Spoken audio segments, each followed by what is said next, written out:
పశ్చిమవాడికి పోయే దారి నేను అలాగే పోతుంటే చూడగా అది మూసివేసి ఆ బోర్డు పీకి వేసి గోడ కట్టడం జరిగింది.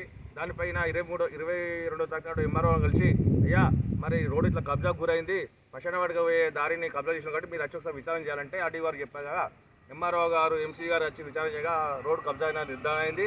నిర్ధారణ అయ్యాక ఎంఆర్ఓ గారు తీసివేస్తానగానే యజమాని గారు హైకోర్టుకు పోయి కొటాసెస్ పంపించారు 29 వరకు ఆగాలని. మరి నిన్న 29వ తారీఖు అయింది, మరి ఈ రోజు వరకు 30 తారీఖు దీని మీద ఏ ఆర్డర్ కాపీ రాలేదు. కావున ఎంఆర్ఓ స్పందించి తక్షణమే ఆ గోడ తొలగించి రోడ్డు వేయాలని కోరుకుంటున్నా. కావున రోడ్డు వేయకుంటే ఈ ఆమరణ దీక్ష ఇట్లే కొనసాగుతుందని చెప్పి ఆమరణ దీక్ష అని చెప్పి చెప్తున్నారు.